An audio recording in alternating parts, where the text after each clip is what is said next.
Good evening, everybody, and thank you for tuning in to ArchiveX. Tonight, we are incredibly fortunate to host a panel with filmmakers Kearra, Amaya, Gopee, and Deborah Jack, and programmer Tamika Galanis. Tamika has curated a film program, and if you haven't already seen it, I'd highly encourage you to view these films on archivex.com through Sunday at midnight. The program is called I Fashioned Myself a Mirror. About her film program, Tamika notes that I Fashioned Myself a Mirror includes films made by women and non-binary makers from the Caribbean or of Caribbean descent. These films consider our proximity to archives, both historical and personal, and how we're represented, and also how we're writing ourselves in. Tamika is a documentarian and multimedia visual artist. She's a Bahamian native, and she explores the complexities of living in a place shrouded by tourism's ideal during the age of climate concerns. Tamika documents aspects of Bahamian life not curated for tourist consumption to intervene in the historical archive. This work counters the widely held paradisiacal view of the Caribbean, the origins of which arose post-emancipation through a controlled, systematic visual framing and commodification of the tropics. I'm going to pass the mic to Tamika now to introduce our filmmakers. ArchiveX and Tulsa Artist Fellowship. So I'm just going to introduce filmmakers who are with us this evening, and thank you for joining us, Kearra and Deborah. Kearra Amaya Gopee is a multidisciplinary visual artist from Kearra, Trinidad and Tobago, based in Los Angeles, California. Their research-based practice focuses on the nature of violence and erasure and the particularities of those that are inflicted on the Caribbean and its diasporas by the global North. Using lived experiences as a point of departure, they address themes of migration, intergenerational trauma, queerness, difference, and healing. While complicating the viewer's understanding of economic and social marginalization in the region, their practice also desires to test the mettle of these frameworks.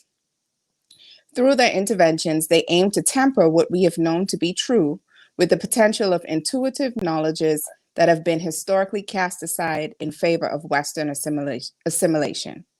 They hold a BFA in photography and imaging from New York University and are an alum of the Skowhegan School of Painting and Sculpture. Currently, they are an MFA candidate at University of California, Los Angeles. Deborah Jack from the Netherlands and St. Martin is an artist whose work is based in video or sound installation, photography, painting, and text. Her current work deals with transcultural existence, memory, the effects of colonialism and mythology through rememory. As a multimedia artist, she engages a variety of strategies for mining the intersections of cultural memory, climate change, while negotiating a global present. Thank you very much for joining us this evening. We're going to exhale for a second. Before we get started, and I hope everybody's had a chance to watch the films. If not, they'll be up for a few more days. I would like to read the introduction that Kearra offers us from her film Terra Nullius. Artifact 3, Terra Nullius. We've seen this beach before is the text that is displayed on the screen while she introduces the film. Real talk, I don't know if I find writing about a beautiful place beautifully to be in my best interest. Mostly because I'm from one of those places, and I know that it is often not beautiful or romantic or breezy or any of the other adjectives that you would have me use here. But we are in the middle of things, relatively speaking. And we know that these places require fantasies and counter fantasies to give it sustenance, so it can build itself up and against all others like it. That said, I understand investment in perceived beauty, and I apologize for not delivering. Besides, I am sure that there were lovely ballads and poems about the slaughter of a people and the supposed eradication of a region in pursuit of some gold, some power, and a point. So maybe I should try a little bit harder to tap into that inherent song that you think is flowing through my veins. In this way, I suppose I'm already engaged in the project of failure. Failure as in we have so much more work to do with what we have made already. Failure as in new beginnings rooted in the old ways. Failure as in the point at which you and I meet and continue failing together and more. Failure as in the space that blood and family and country generate in spite of themselves but doesn't allow to exist. We can take responsibility for this space. I'm going to read that one again. We can take responsibility for this space. This is not a roadmap to surviving the now, but rather a series of consideration for an ever-present past. But do we need to go back there to talk about it? Maybe not. So when I think about the work that you're both making, right, and I think that you're pulling from both landscape-based archives and personal archives, and there are lots of intersections between your work. I first want to talk about the ways that you both negotiate countering the paradisiacal myth of Caribbean spaces, which for anyone who spent any kind of time mining archival images and travel guides of the Caribbean from the mid-1800s to the early 1900s, and has some kind of lived experience in the Caribbean, we know that the picturesque ideal has historically and continues to drive who and what is marginalized and erased in the pursuit of consuming the Caribbean.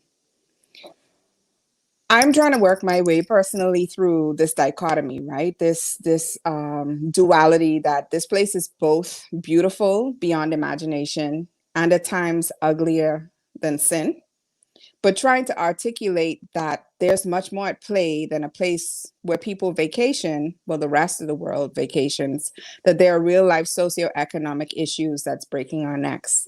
Can we talk a little bit more about how each of you work to counter this long-standing myth in your practice?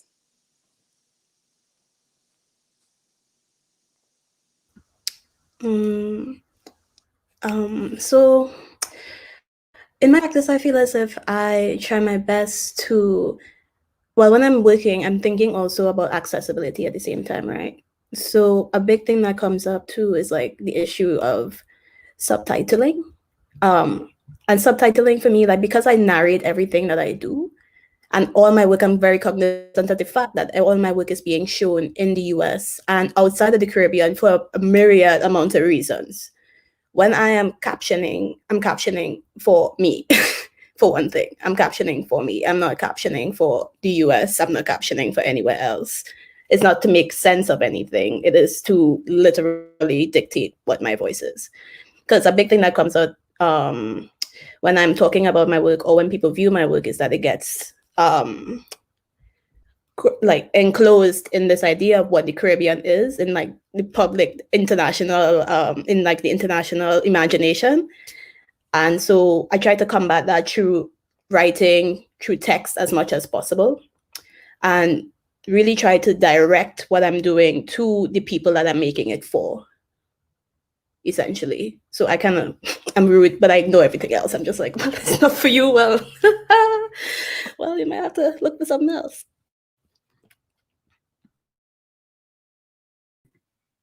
Yeah, for me, I guess it's, I think from the very beginning when I first started making video or, pieces specifically for within my art practice, I was very cognizant of sort of like the view that the rest of the world had of the Caribbean.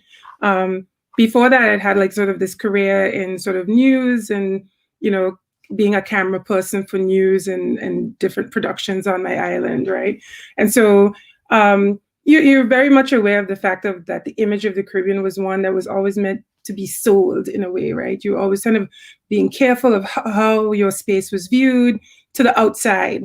Like nobody really cared about you so much on the inside, right? Like the people in the culture was always like, make sure you have your best foot forward, otherwise tourists won't come. Like, what kind of images are you putting out? Or, you might scare the tourist off. And so, especially on an island with 37 square miles and tourism is like your main source of income, you know, those things become really kind of like, you know, they're unnecessarily important in a way, right? Like what other people think of you. So when I started making work, I was actually in Buffalo, New York, and you know, Buffalo winter was shocking to say the least. I'd seen winter in my life, but not the kind that happened in Buffalo. And one of the things I knew when I started working with images from home, that the minute you projected it on a screen, everyone, to me, would sort of like, oh my God, I want to go on vacation, and sort of lapse into this sort of exoticization of the space and want to just almost enter the work only there. And so I made a real sort of concerted effort, like most of my early images, not all my first sort of video pieces were done in inverted black and white. Like just stripped all the color out, and I just wanted people to sort of engage with the space, with the landscape, with the seascape, with texture, with sort of like more aesthetic and conceptual ideas. And my way of dealing with that was to strip color out. And then over the years, sort of like in a way, just sort of, you know, bring it back into the work. But being mindful also too of like, you know, I have the, you know, I also think about who is seeing the work. And for me, I always make work thinking about home, like that the people home will see it, the people who don't have MFAs, who don't go to galleries and museums, who don't understand that, like, you know, the surface of the sea is just this wonderful site of abstraction, and that there's sort of like conceptual weight to it too, right? So there's also for me this idea of sharing that view of the landscape and the space as well. So by taking the color out of it and sort of subverting all those sort of, you know, touristic types of views of the space, I'm asking both people, right, those outside and inside the space, to reconsider the landscape as a site for that, or maybe just recognize it. Because I think at home, a lot of times, people in the Caribbean region already on some level, we think about the landscape as this sort of mystical place. It's, if it's too late, there's like souvenirs, there's like all kinds of folklore that we've built around the landscape already. We just don't use the language of academia to think about it, right? It's something we already know instinctively on some level, culturally, you know, through oral histories, but not within the language of what is you know, people perceive to be educated and sort of academic and conceptual. So all of that is what I'm sort of like thinking about on some level. You know, I think it's, you know, not first and foremost, but it's also part of the practice for me. So one of the things that you say from your bio, Deborah, is that you use an exercise of rememory, right? Both historical and cultural, to articulate a historical cultural injury. You're interested in seducing the eye with scenic aspects of landscape and potential for the betrayal that can come from a closer examination of these seemingly innocent and untouched places and bodies. So I want to ask you here. So it's not particularly in this film that's running in the program, right? But you have, through the work that, what is it? Excuse me, I have 5 million notes. The Drawn by Water series. Yes. Yes. And there's, tell me, I should know this, the name of the other project with all the Poincianas. With the young girl who's with the young girl. Okay, yeah, that's The Water Between Us Remembers. So we wear this history on our skin, long for a sea bath, and hope that the salt will cure what ails us. I forgive you for not remembering this. Thank you. But I say The Water Between Us Remembers. But yeah, you were going to. Okay. Well, so I want to ask, you know, in talking about counter narratives, right? So the Caribbean has this long past with imagery and the picturesque, and setting up this very ideal mythical space, right?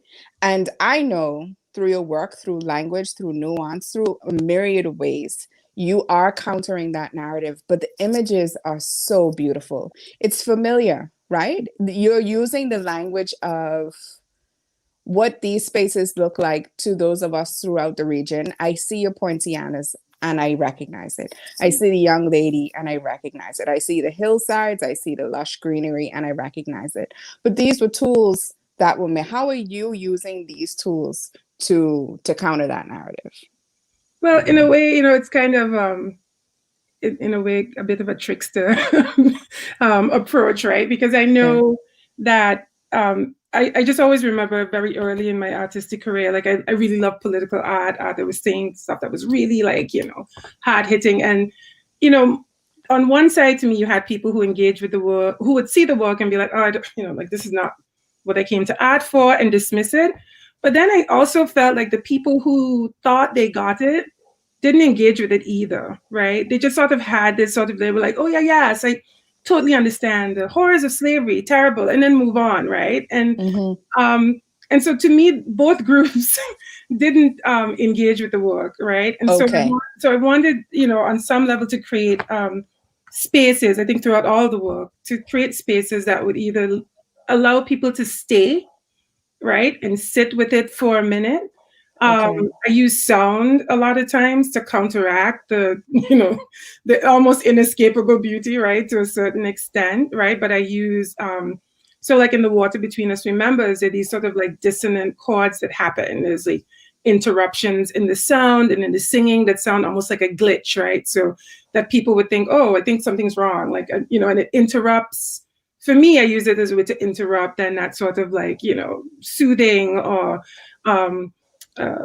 state that people might get into and just think of it only as sort of an aesthetic. So I use sound a lot to counter that, right? And to me, the power that sound has to disrupt, right? Like you'd always learn when you were editing, you could almost do anything you want visually to film, but if your sound is bad, nobody cares how pretty your images are, right? Like it just becomes like, disruptive. And so I use sound that way to disrupt. I let it soothe you for a bit, and then I start to toy with that, right? And to create these sort of dissonant notes and use, the voices sort of slurring and changes and keys. It's a tricky balance, right? Because you're still sort of seeing these lush spaces, but those are the spaces we grew up with too, right? They are. And so we don't necessarily, I think, walk around those spaces constantly thinking about injury, right? No. Constantly thinking about slavery, constantly thinking about all these awful sort of like histories that happened in these spaces. Otherwise, you wouldn't survive. You couldn't function that way. And so, so when I made that piece, after making, work that was always devoid of color, I sort of like dove right in, right? And then started using really rich, saturating colors, because for me at that point, then it was kind of a rejection of the notion that I had to not engage with this space, right? That art and work that had this kind of rich meaning couldn't have images of the tropics, right? Because it also counters that idea of the tropics as this kind of, happy-go-lucky place, no depth, no need to look deeper beneath the surfaces because it's just sunny. And so, so I do use titles, I use the sound, I use all those things to sort of make people like wonder what exactly is it that I'm looking at, and do it that way, but not wanting. For me, the landscape is about regeneration as well, right? The fact that after whether it's a hurricane or storm or earthquake, anything like that, the land in a way repairs itself. And when plants grow, we feel hopeful, right? The minute you start to see, things growing back. And so when I use it, it's also, for healing as well, and to not just sort of always have show traumatized bodies to get the point across. Yes. Thank you. Kearra, can we talk a little bit about the way that you use metaphor in your work, particularly in this film? Can we talk about, first let's talk about the naming, Terranelius, right? Which appears over and over again in early travel guides of the Caribbean. And it's an instrument of acquiring other people's land, right? And then I'd like to talk about the spider and displacement and metaphor. Yeah. So with Terranelius, it's basically, when I'm thinking about it, like it means, for people who don't know what it means no man's land. So it used to be like this, it's really a legal term, as everything is, in terms, like Tamika is saying, to acquire places that have no one living there, that is untouched. So I'm using Taranilias as like a metaphor for like a psychic landscape, more or less, or historical landscape, i.e. thinking through, because Taranilias is part 3 of a 3-part series, right? Because it's a 3-part series that is covering intergenerational trauma and healing throughout like my matrilineal line. So the first one was basically me processing migration trauma through my mother. The second was about my grandmother, and then the last one is about me, where potential is, I wouldn't say limitless, but it's greatly informed by what they have put forward for me. So when I say no man's land, it's basically like that doesn't exist. I could pretend that it's no man's land. I could pretend that I'm doing something new, but I'm never doing anything new. They've already done it, and they inform what I'm doing. So there's that part, and then spiders. I hate them, but they do what they do. Yeah, I think when it comes to the regular, I'm Caribbean, I'm living in the US, I've migrated. The trauma of that. I'm trying to think of ways to use visual metaphor and use like even what is on the page to kind of stay away from imagery that usually goes with that. Okay. So I know there's so much that can be found in the natural world, and I look to the natural world for, like, similar to what Deborah was saying, like, it is a source of regeneration, it is a source of healing, and I believe that they know a lot more than I know, period. So yeah, when I use the spider as a metaphor, it's kind of coming from that place, especially. Okay.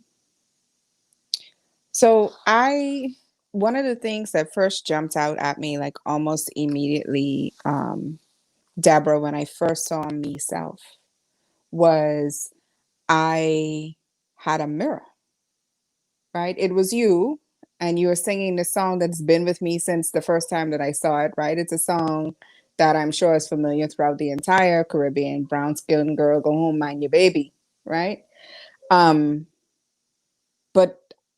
it was a mirror for me because I've been for the past 2 years working with an 85-year-old archive of images and sound, and there's an absence of motion picture, right?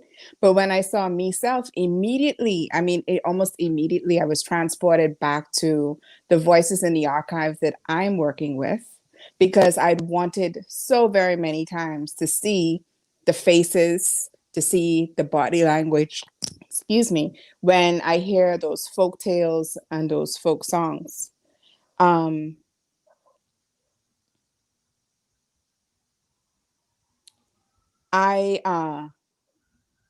You both kind of access for me. You say in the statement for that film that about the women who've come before you, whose blood is flowing through your veins, right? It's a silent resistance of women whose blood flows through my veins, and that they've created a circle of protection around you, an inner space, a nurturing of me self, right? And Kearra, in your film, you also talk about a reaching back to an ancestral plane, right? And you talk about the grief that ancestors bear, and you try to negotiate that a little bit more, that maybe they didn't even want to have to carry that in the first place, even though it's placed squarely on our shoulders, right? So every time and particularly with this archive, I'm writing for audiences outside of the Caribbean, I get this pushback when people don't, it goes to editing and people don't understand folk magic. They don't understand folk telling. Obe is a cultural practice and a tree. Like, what you trying to say? It confuses people, right? But the beautiful thing about this mirror in this program is that you're both employing nuance. And for the audiences you've created this work for, we hear you and we see you. Can you expand a little bit more about accessing an ancestral plane, an ancestral knowing as a form of an archive? Am I going first? Okay. Well, I mean, I think to a certain extent, that ancestral memory lives in the present, right? Like I am sort of an embodiment of that, right? Whether I acknowledge it or not. So in that sense, like when I made that piece, for instance, it was really a personal piece because at the time I had literally had not stayed home to mind a baby, right? And how sort of like problematic that can be is when people think of the mother leaving to go to school and you leaving your kid with your mom, right? Like there's a thing that culturally people don't necessarily agree with, right?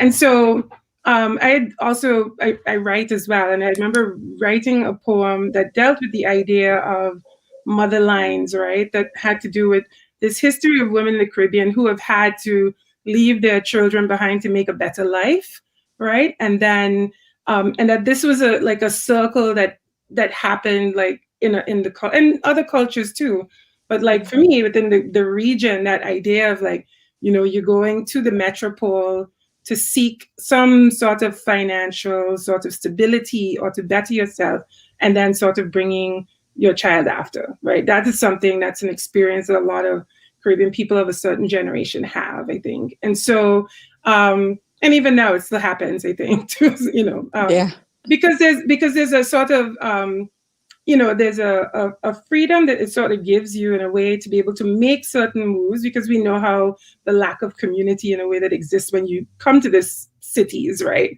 The same community isn't there to, in a way, ground the children or to take care of them. So it was the women in my family who actually were the ones who encouraged me to leave at the time, because I was resistant to it, but they were like, no, like, do this because it'll help in the end, right? It makes a better life for the both of you. And so when I made that piece, it was, it was me sort of thinking about that idea of that kind of lineage, right? Of that need to sort of make these sort of geographic shifts that also represented sort of like, for me, a tectonic shift inside, right? And so I think, if you think about ancestral memory that way, then I think about those things. I think about, my mom and my aunts, going to Aruba, having their mom send them there to go to school, while my grandmother stayed in St. Martin, right? And that you would send them to your sisters or your husband's family who was abroad to get a better education. So it wasn't a new story, right? As much as new as I thought it wasn't something new in my family and a lot of families that I knew. So I think about ancestral, like in that sense, that sort of idea of family and these cycles that happen is what I was, thinking about when I was singing that song, because it's a song that sounds sweet, but it is telling the brown skinned girl to stay home and mind baby while the man goes out and he goes on a sailing ship, right? He might come back or he might not come. And that's why when I'm singing it, I end it as I keep repeating, and if I don't come back, right, I don't actually say the end of the song. And I leave that open as it cycles over and over, intentionally not completing it, because again, I'm still thinking about its memory, its past, but it's still present, and it's, future to a certain extent. Yeah.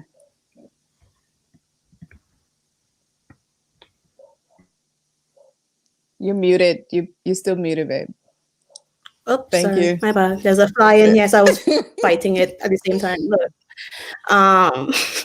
So when we talk about the ancestral plane, I feel as if an interaction with the archive as well, like so many folks have images that they can't access the histories behind. So there's like these orphaned images floating around everywhere, even within the family history. And so what that has opened up for me is that I have all these pictures that I brought from home here to like digitize. And I look at some of them and I realize that I will never know the story behind at least half of them. And then you could look at it as a loss, but then it also helps me to think about it as it opens up this possibility for speculation.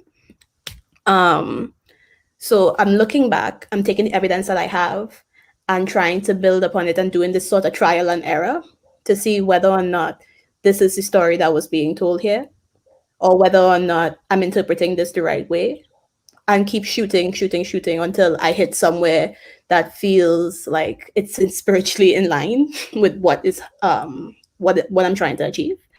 So yeah, I think about that often. But yeah. I guess how I'm thinking about it is, and Deborah, you call this, you create a collective we, right, in your work. And I felt that when you made that statement in your film, Kearra, when it was so beautiful about our ancestors placing the grief squarely between our shoulder blades and pressing down, right? So I'm thinking of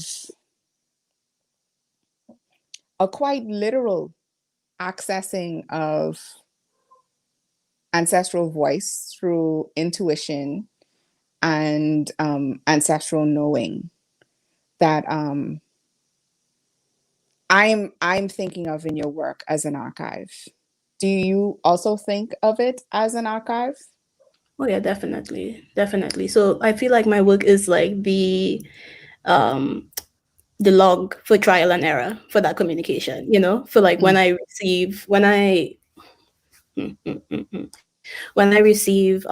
any sort of like intuitive leaning towards a topic that surrounds like ancestral veneration or ancestral plane or connection, like I'm saying, like I'm shooting, like trying to see which one hits. And Yes. so the work that I end up making is usually the end result of that. So like my work is the process of getting to that point. The work you all get to see is like cool, great, whatever, but the process is where the bulk of the work is and where that grief is. And then I'm trying to take what I've understood from what my intuition is telling me and then distill that in a way that is not necessarily legible to a public, but it's legible to me first. And it often resonates with people who come from similar lines. So in that way, it becomes kind of multi-layered in how it speaks to people about spirituality and about like the ancestral and what you have to carry. So one thing that I did really, really appreciate in both these films, and I said it before and I will continue to say it throughout the night, is the nuance that you both employ, right? So am I correct in saying that there are portals in both these films? Well, go ahead, Deborah. No, I was like, you were going to clarify a little bit? Yes. So the way that I read it, I know that in your film, Deborah, you are in front of a camera and you are showing us exactly the pieces of you that you want us to see. But I immediately translate it as you being in front of a mirror, and I feel it is a portal. And Kearra, in your film, you are in the woods with this mirror, and it feels like a portal. But you both also, in your work, use water repeatedly as a point of departure and return, which I also feel is a portal. Can we expand on both those things a little bit? Right. I think you're right. That when you're filming, I think even just within photography, right, the idea of the frame, right, and the idea of like what is shown, right, to the audience, the gaze, is a two-way thing, right? It's what goes out, and it's also what comes, what the audience is looking at as well. And so in the piece, myself, that one, it's a very controlled part of me that you're seeing, right? Like I am the camera person. I decided how much light. It's lit with candles. I think my roommate was worried I was going to burn the place down at the time because I knew I wanted a certain look. And so, in that sense, that I always think of that, that kind of wall, that fourth wall, and with the screen is also, it's a reflection, right? Like the audience is seeing part of themselves in the work.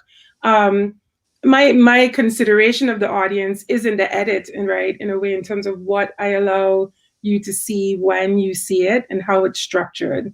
And I think for me, that's the tool of editing. And there's also, because it's a triptych, I think the way it's it's online, they're right next to each other. But when they're shown, they're actually shown. It can be, I was joking, say I'm a Caribbean artist, so my work needs to be packable. So it can be projected depending on the size is. That's real. But very rarely are they ever next to each other in the way I view them, right? And so in that sense, though, so that's those spaces between each screen mean something too. And that's also a space, right? I always think of, like, whenever I see a triptych, I'm always curious, like, what's happening in between the two images? It's like the three in this case. And so that's also a portal. You know, if you're thinking about portals that way, that line between each frame is also a site. It's also a space that you can enter or, you know, choose not to leave. I'm really interested in lines that way, right? So for me, in the later work, for instance, the coastline is another line, right? That's a line that's always in flux. It's always moving. It's either eroding and always sort of shifting. And so the lines in myself, you know, I think also too, because it was earlier work, are probably a little bit more fixed. But yes, in that case, the camera functions like a mirror. But in later work, there is that idea of the mirror and the sort of inserting the video within the video and the breaking of the space that way, and creating sort of portals that move and shift. And also the edges of the portals are sites that are interesting to me too, that idea of the border and the moving of borders. So that when you see those sort of, you know, rectangular shapes and that sort of overlapping video, that those edges mean something as well. And if they move, it's because that, for me, the space isn't fixed, right? Whether it's a political space, whether it's you know, the land, whether it's, you know, the climate, ecology. I think a lot of, you know, I think maps, right? We were talking about maps earlier, right? That idea of those geographic spaces and how those lines are constructed, right? Are practical. These lines are invisible. But, you know, you were talking a little bit earlier too about that idea of ancestral memory and people accessing and being able to understand it. And I think to myself, I always sort of smile, right? Because, you know, they see our work and they're like, oh my God, I don't really know how to understand the mystical ideas or ideas of cultural memory. Like, we just don't have that in my culture. And I go, well, a map is a conceptual space, right? It's a fantasy, right? We don't think of a map as it doesn't exist, right? Like, somebody has determined that these edges and these lines mean something. And so if you can believe a map, that means you can believe in what we're showing you as well, right? That these lines move. It's like this. So my interest too is in this sort of like these constructs that exist and how they get discussed. That's also like my interest, right? That how some things are considered to be fact and scientific and, you know, geographic. And I'm sort of interested in this sort of like, you know, I think Catherine McKittrick calls it an ungeographic space, you know, like that's, I'm, you know, and so, so those portals are partly ungeographic. You can't fix them, right? They sort of shift. I mean, that's why I really liked in Kearra's work, the sort of mirror that pops up into this space and breaks that sort of two-dimensional plane that we're engaged in, you know, and creates this other dimension. So yes, I like Kearra continue. No, like, definitely, like, it's like you already started going into my answer, and I was just like, oh God, if she say my answer, then what I will say. Sorry, I just really love you. But no. Oh, you jump in with the McKittrick too. I said, wait. That was the link. But no, when I'm thinking about portals, I'm thinking about portals and mirrors all the time. And it's definitely a photo thing. Definitely a photo background thing. There's always a mirror hiding somewhere in my work, somewhere. But I think in this work in particular, I'm also thinking about the breaking of mirrors, breaking of portals. What happens when you can no longer access the portal? And that kind of very violent rupture where you could only see the fallout. You could only see the fallout. You can't see the point of impact. And you're really just left with that kind of multiplicity from even looking at your reflection now. And even you are dissected by having to think about this, by having to live inside of this feeling and traveling through this portal in the best ways that you can. But yeah. And also too, like just to quickly reinforce an idea. The notion of, we're using photographic images, right? And the first photos were done on polished mirrors, right? They were like polished glass to look like a mirror, to make a daguerreotype, right? So you're also working with, and a lot of the modern camera has that single lens reflex. It's a mirror on the inside of the camera. So in a way, there's also that, right? You're using, in a way, the tools. If you remember how, the camera is a sort of tool of imperialism, and as a tool for how a lot of these places were framed photographically, I don't think it's a mistake that this medium then is so effective, right? And sort of smashing a lot of those ideas as well and challenging those concepts. I can be thinking about that for a long time. A really long time. No, thank you for that. Wow. And I was going to say, in your Drawn by Water series, Deborah, Act 2, Saltwater Requiem, it's captioned, and the wind whispered sometimes the aftermath is the storm. And that's kind of, Kearra, what you're getting at, right? When the portal breaks and there's no way back to the other side, you're just left with this remnant of, and the fallout of what happens later, right? Okay, so you both have in some way stated that your work is examining the global present. And this puts me in the mind of archival futurities. Your work is an amalgamation of reaching back, engaging with the present, and writing yourselves into the future.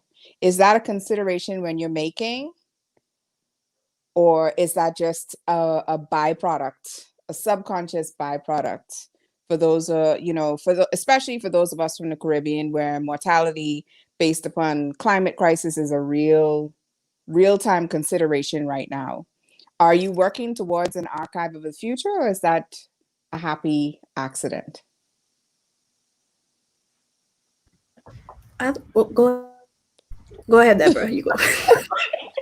Wow, an archive. Well, yes, I mean, the archive, I don't know if an archive of the future, right? But I think, we are a lot of, I guess, yes, there's something else. I was looking at another panel and people were discussing notions of the future as well. And I was thinking how, we are the future for someone else, right? We are like our ancestors' future. So then all futures are present. And I always went down this rabbit hole of like crazy talk. But in thinking about that, right? Like when I'm making some of these pieces, I don't necessarily will sit and plan out the thing and go like, I'm going to make a piece that challenges notions of XYZ, right? Yeah. I mean, sometimes it's just like, I guess what you were talking about in terms of intuition, right? And for me, work builds on work. So sometimes if I'm working on something, there's a fragment that remains from one other piece that I want to then push further in another sense.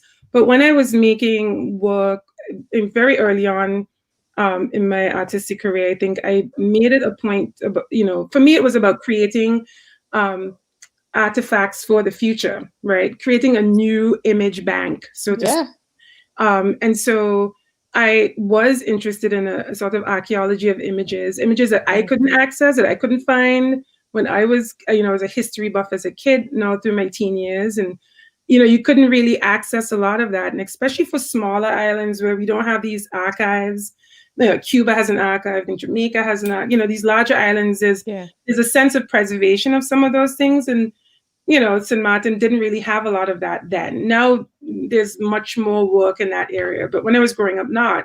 And then there was also a sense of what those images looked like and how I was, me or my people or people that looked like me were framed in those spaces. So yeah, I make it a point in a way. I feel like I'm just adding to an image bank that didn't exist, but that somebody else will come and look at later and be like, okay, well, look at this image of a girl on the island, that this has value, right? That all film doesn't have to look like New York City.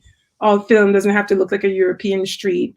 That our spaces have a visual depth and a richness as well that can be accessed and that can function as metaphor, right? Yes. It can function in a sort of symbolic and conceptual way and still, that also discusses larger ideas. And so in that sense, I am sort of I think about archive in that way because, I find myself looking for images, but until recent, not necessarily. I think my newest piece is using some archival footage, but other than that, it was like sort of very intentional and not using it, right? Because that was somebody else's image of the space, and I wanted to create something that counted that, you know. Yeah. I think for me,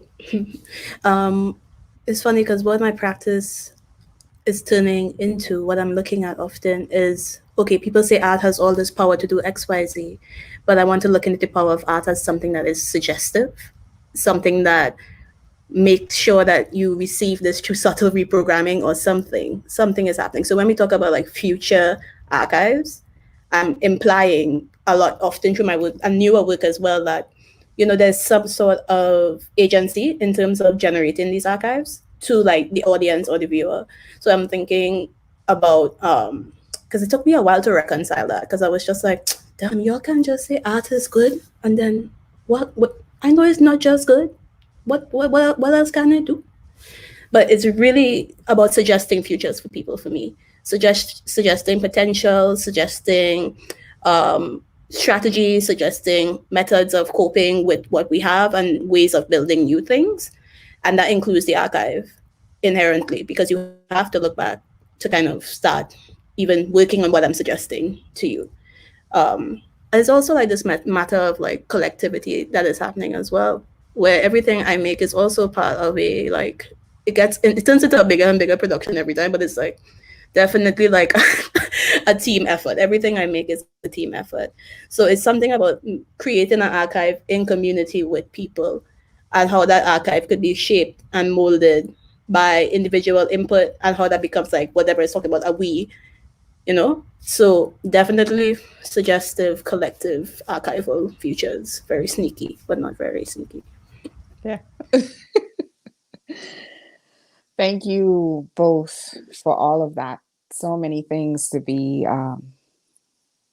that are going to stay with me for a very long time. I'm going to be quoting both of you for a very long time. It looks like we are just over our 45-minute mark. I don't really know how to work this interface, Crystal, but I think maybe we can open it up for audience Q&A. Sure. I don't see any questions at the moment, but perhaps we can swing to the quick micro presentations just to give the audience a little bit more grounding in your larger practice. Kearra, do you want to start? Thank you.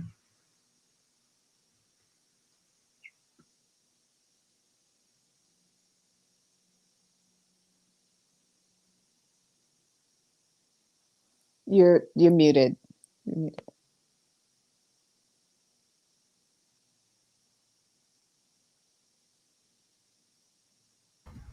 Yeah. Mm-hmm. Yeah. It's okay. Just try sharing again, Kearra. Okay.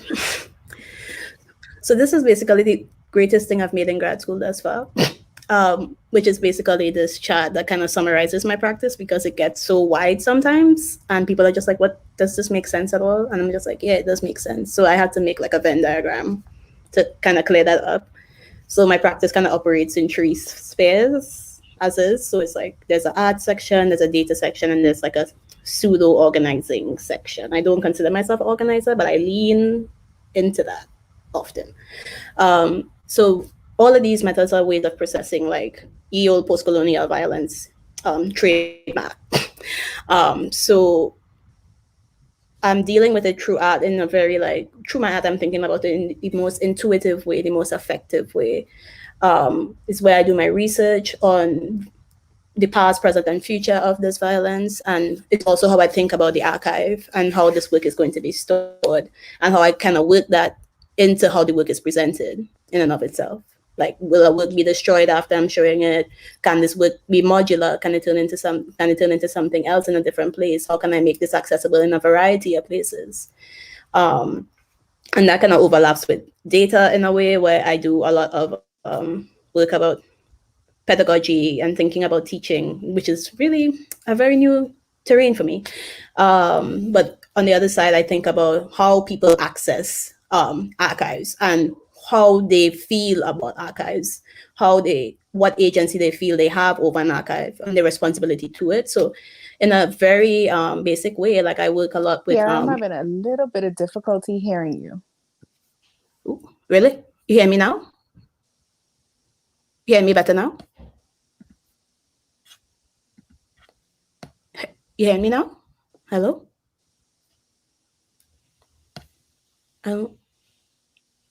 Okay. Tamika. I can hear you now. Okay. Yes. So sorry to interrupt you. No.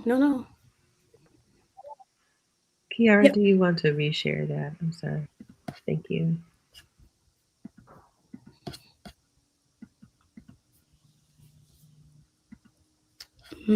Yeah, so I do a lot of work with a bunch of different Wikimedia initiatives where I kind of with like Black Lunch Table, and I work with Wikimedians in the Caribbean sometimes to kind of make sure that people in the Caribbean know how to do like kind of open source editing, kind of know how to integrate what they have into like open source or on the internet and make it part of like a larger public archive. And then I have this weird organizing bit where I just do a lot of running back and forth between here and home and checking out what people need in the most material ways and seeing how best I could help them out with that. It's very infra-political and tries to like honor the fact that everybody at home knows everything I've already learned in school. They just talk about it a different way. And then the bigger things now is just like residency research and development, because I really do believe that residencies are a place where people can develop ways of interacting with the world as opposed to just producing work. So yeah, right now I'm just starting to try to build a residency at home. It's going to take me like 300 years to do it, but I'm doing the research to start that. So and that, okay. And so this is just one of the ways that I've installed Terra Nullius through this kind of broken mirror again, this kind of broken portal, where I project onto this washboard that is made out of mirrors. And so that think about that piece being projected onto this mirror and then being refracted as a dissection, as a literal, like chopped up into pieces, more distortion, trying to get as far away from a clear image as possible. So that's one method. And then the other method is that I also refracted from the inside of a wash tub filled with soap. So it bounces down and then bounces up onto a sheet or something else. And using both of these kind of objects, I'm thinking about, well, the labor that goes behind memory. Who's working to preserve memory? How do we support them through that? And how that could be sometimes very, very violent. But yeah, I think that's very quick thing.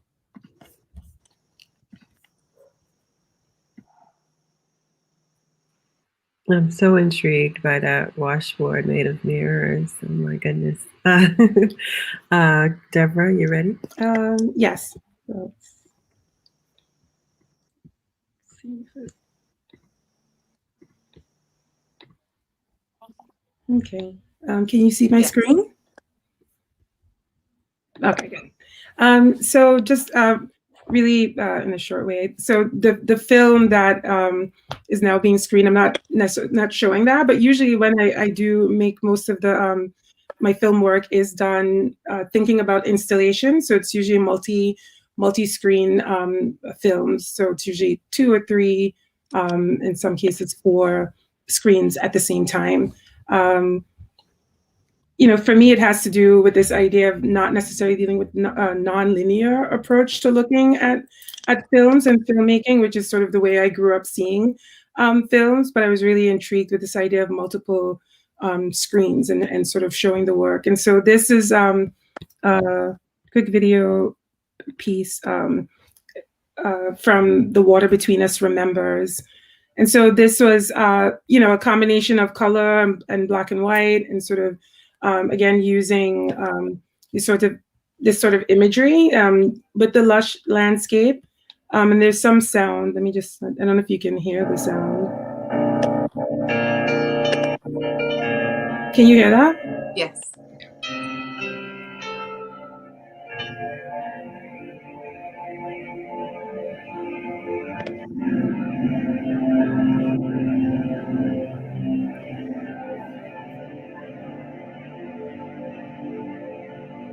So the sound is a combination of sort of orchestral sound from instruments, but also underneath all of it is the sound of the Rosby Whistle, which is a much longer explanation for what it is. But basically, it's a sound that scientists believe that is being that the Caribbean Sea is emitting, and it comes from the way the water passes through the seafloor and oscillations. And so, but that it's a hum, basically a sound that can't be heard by the human ear, but is audible in outer space. So that drone sound sort of runs underneath the whole piece, the entire piece. And you see this sort of young woman making this journey. And so even though both screens, and if you look at the screens at this point, you'll see that she disappears into the landscape. And so aspects of magical realism was also something that I was interested in. This sort of that, in this case, is sort of like a hidden portal, right, where she disappears on one screen, she keeps moving on the other. And so the screens are also a way for me to think about time and the way time moves, and that there might be shifts in memory. So even though scenes look the same, that they could be from different time periods because the land doesn't really change as quickly. And so also, like, just reusing images, I do like within splitting the screen within one piece, and sort of playing with this, thinking about the climate, introducing the hurricane visually in the work. It's not a mistake, this white screen. It's the way it's supposed to be. And so, but introducing the idea of the hurricane, which has really been a seminal sort of like idea that's in the back of most of the work that I do, whether it's the aftermath of the storm or what the storm represents, and the way I think of it historically as a metaphor for the lives lost during the Middle Passage. Very early on, in terms of constructing a mythology around the storm, that dealt with the fact that, like, if a person dies an unjust death, their soul doesn't rest. And so thinking about the millions, the hundreds of thousands of people who perish in the Middle Passage, those souls sort of swirling around in this seasonal memorial that I felt that nature had constructed to make space for the trauma that man had inflicted on this space. So the hurricane is one of those images. And again, thinking about the sea, the coastline, the flora and the fauna, and you sort of see this young woman making her way through the space. So the idea of the splitting of the screen and what that means was, a sort of it's not aesthetic, but it was a sort of technical choice, but also one that I felt that sort of visualized ideas that I wanted. And so a piece like this, drawn by water, for instance, does that, where, oops, sorry. So that's the sound of the Rosby Whistle, actually.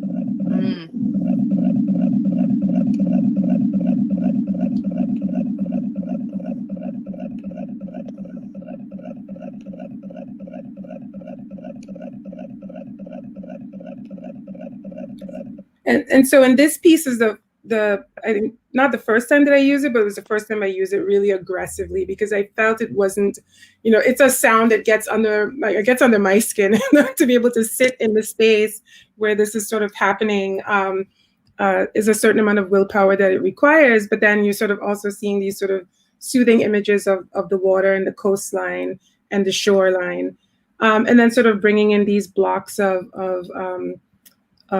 video that happen here. Like, I'm just jumping ahead a bit so you can see what happens, where the water is broken up in this sort of way and fractured, and then it's moving. So in thinking about the space behind one panel of water and what's in front of the other panel, and playing with opacity. And so, thinking about also borders. St. Martin is a small place, but it's divided by two countries rule it. The Netherlands and the French both colonized St. Martin. And so Oops, I think I did something wrong. Both colonized St. Martin, and so, you know, the issue of the border, even though it's something that's not enforced, became something that happened after the hurricanes. And so that whole body of work, Drawn by Water, has to do with the aftermath of storms, the notion of borders as shifting spaces of colonial power. You know, for years, over 600 years, the border has been one that's only sort of like represented by a sign. And then after the hurricane, all of a sudden borders were closed, and you have families who end up being split because, you know, the colonial absurdity of having a landmass that's 37 square miles be split this way. Of course, families don't pay attention to that. So, you know, you could have a grandmother on one side of the border and the kids on the other side.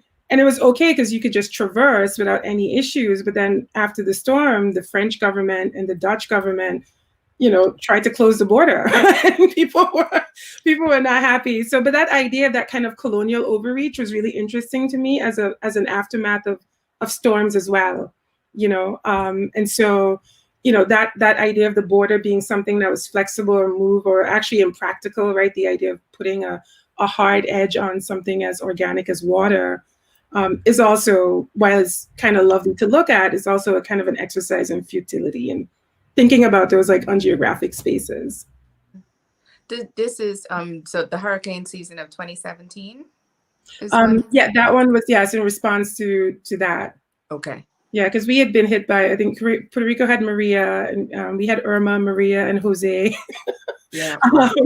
And so we didn't get hit directly by Maria. We got hit directly by Irma, and it was catastrophic for us. And then Maria came and sort of sideswiped us, and Jose. You know? But so 2017. But you know, that idea, that increase, right? So that's the climate change aspect as I think about, you know, all of this sort of being, you know, the global warming that leads to the increase of hurricanes, and no one really talking about the explosive nature of hurricanes in the last 3 years. How Maria went from like a category 2 to a 4, like almost overnight, where if you grew up in the region, that never happened before. Like, you know, you had a day between categories, right? And now we have hours between categories. And so, you know, I think about that as a result of this kind of like extraction economics has happened all over the world, has led to these, you know, extraction capitalism, right? Where we just burn and, you know, take from the earth and burn it and then create a warming cycle. And that these small sites are the first to bear the brunt, right? We're the ones that are getting hit every year. But at the same time, being looked at as people who can't control the space that we live in, right? It's like, oh my God, we have to go help them again. Oh, they need help again. They need disaster relief. And so, you know, some of those things are embedded as well. So when you see that red rectangle that shows up in a video, that's thinking about sort of emergency aid and the notion of emergency, but also thinking about this sort of like interventionist colonial thing that happens, and the idea of disaster economics, where you're given aid, but then you have to spend it back on the country that gave you the aid. Yes. You know, so it's a very kind of it's an interesting, it's a, you know, really kind of disgusting practice, right? Where he's like, I give you 10 million guilders, but then you have to spend it back on a Dutch company. It's not really yours. It's just a way to move your money around. And so, so I think about that kind of economics that, you know, comes out of the disaster in Puerto Rico, with people going there and trying to do all these investments and buy land. And, you know, that type of mentality is one that's really rooted in this kind of old colonial imperialist behavior that you just see coming back again. So, there's a lot of things that go on in my head when making these pieces. And that's why I think the pieces end up being visually pretty simple. You know, like there's not like a lot that you're being bombarded with, because on some level there's a lot in the subtext. Yeah. Can I ask one question?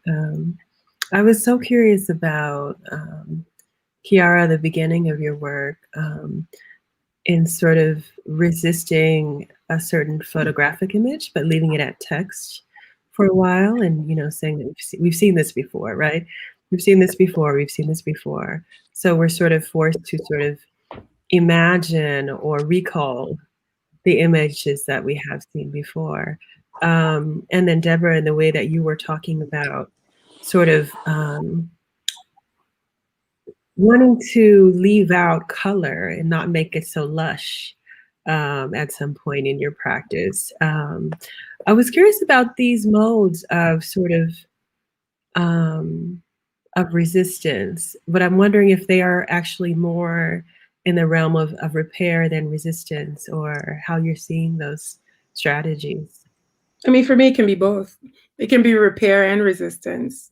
You know, that resistance is a form of repair in a way. And claiming that, like, I thought that was awesome too. When I saw Kearra's film, I was like, ooh, I like this. It's just, you know, it's sort of like black screen. But, you know, you think about what that does to the viewer, right? And especially in a time like this, we're all like, oh, wait, did I do something wrong? Is there like, you know, so in a way, you sort of automatically almost engage a viewer who's either one going to sort of sit and wait and see what happens, or there's that person who tries to fix it right away. So that idea though of like, you know, for me, the glitch in the sound and leaving that first part of that video completely white, where it just sort of looks like, you know, that's what a film screen looks like. If the film was blank and you just ran blank film, you would get this white rectangular film. So, you know, there's always that kind of thinking about the medium that I'm working in and the history of the medium and how that, and even the technology of it. I think of all those things. I think about the fact that when I look at my editing line, the Rosby Whistle is underneath everything, but you don't always hear it, but I can see it in my timeline. And that's for me, that I know that it's always there, but you don't necessarily know. And so that thinks about presence and absence, right? The presence of an image versus the absence of an image or a sound. So for me, it's I like both and. I'm a both and type of person. So I'll say that it's both repair and resistance. I'm also in the camp of both and, but I also feel as if a big thing for me to with, you know, coming up with little tactics like that is a matter of labor, a matter of work. Because I'm just so cognizant of where my work travels and why it goes there and where it can't go. So it's a matter for me of engaging folks in a place where they have they actually seen this beach before, because it's not the same beach I'm looking at. However, joke's on you. So it's a matter of labor and having people work to understand what's happening here, work to understand that there's like a variety of landscapes, a variety of things to engage with here. And if you want to get into it, you just simply have to reckon with the fact that you don't have access to it because you're used to getting access to everything because of tourism. You're used to getting access to everything because of imperialism. And even if I could steal an image from you, I'm happy. You know, just one, I'm glad. So a matter of repair, matter of resistance, either one. So, Tamika, did you have any closing words? That was fantastic. I'm so thankful that you both contributed to this screening and for lending us your voice and presence this evening. This has been beyond what I imagined. If we don't have any questions from the audience, Crystal, I'd just like to leave us with some words from the image in Kearra's film, "Make the end you need." Beautiful. Thank you, Kearra, Deborah, and Tamika for such a phenomenal panel and program. It's such a rich program. I'm going to encourage everyone again to check out the program that's going to be up until midnight tomorrow, as we continue to imagine how we can self-fashion in the face of archival images that have not always worked in our favor, right? So join us for our next program on Monday at 2:30 CST with curator Amal Al-Haq, and a special thank you to the Tulsa Artists Fellowship. Have a good night, everyone. You too. Thank you. Thanks, everybody.